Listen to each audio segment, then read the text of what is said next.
nerds, this is Shetty here and welcome back to a brand new video. So summer is finally here, so I thought today would be the perfect time to go over some horror films that I think are perfect to watch during this time of year. So without further ado, let's get right into it. Now I couldn't do this video without mentioning one of my all-time favorite horror remakes, and that is 2005's House of Wax.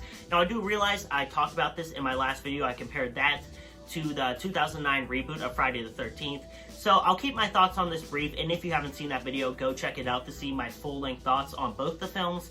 But in general, this is just a really well-made movie. If you are someone who is into fun, gory slashers, I think this is one that you should definitely check out. There's some great kills, which is helped by some pretty good practical effects. The set design is also really well done, and can I just say, this film has one of the most exciting third acts in any slasher movie. I think this movie treads a really nice line of having fun with the kills. This is a very fun movie. But whenever it wants to take itself seriously and it wants to have suspenseful scenes, it does that extremely well. So if this is one that you think you may like, it's available on Tubi free with ads. And the next movie that I think is perfect to watch during this time of year is 1998's The Faculty.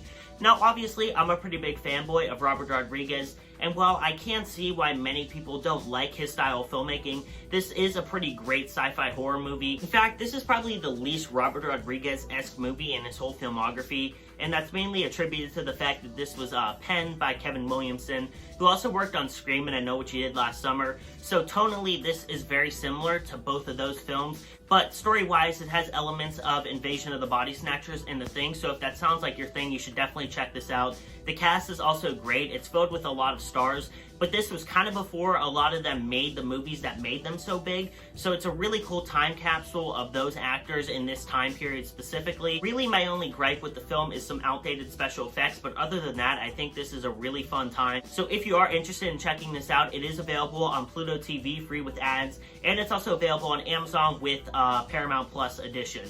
And the next movie that I want to talk about is probably the least well-known movie on this list that I'm going to talk about today, and that movie is 2006's Teresas.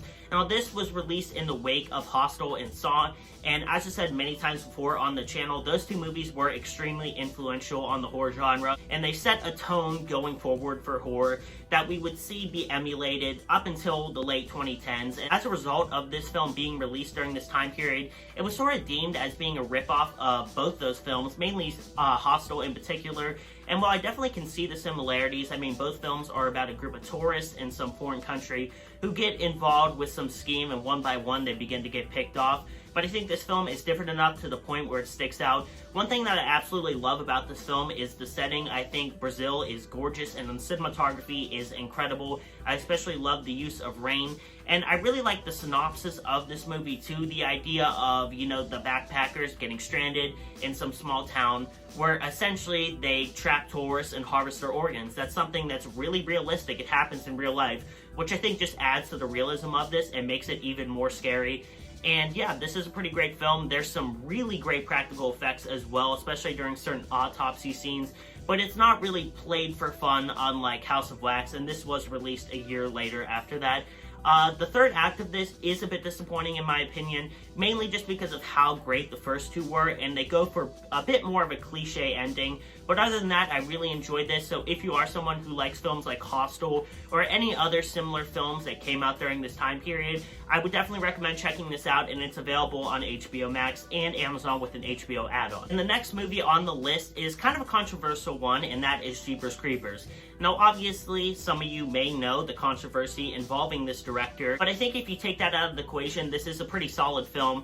The story essentially follows two siblings going on some road trip, but it's interrupted when they run into a creature known as the Creeper who tries to kill them. The Creeper is essentially a character in itself as well, which I feel like is an aspect that is sort of lacking in more modern day creature features.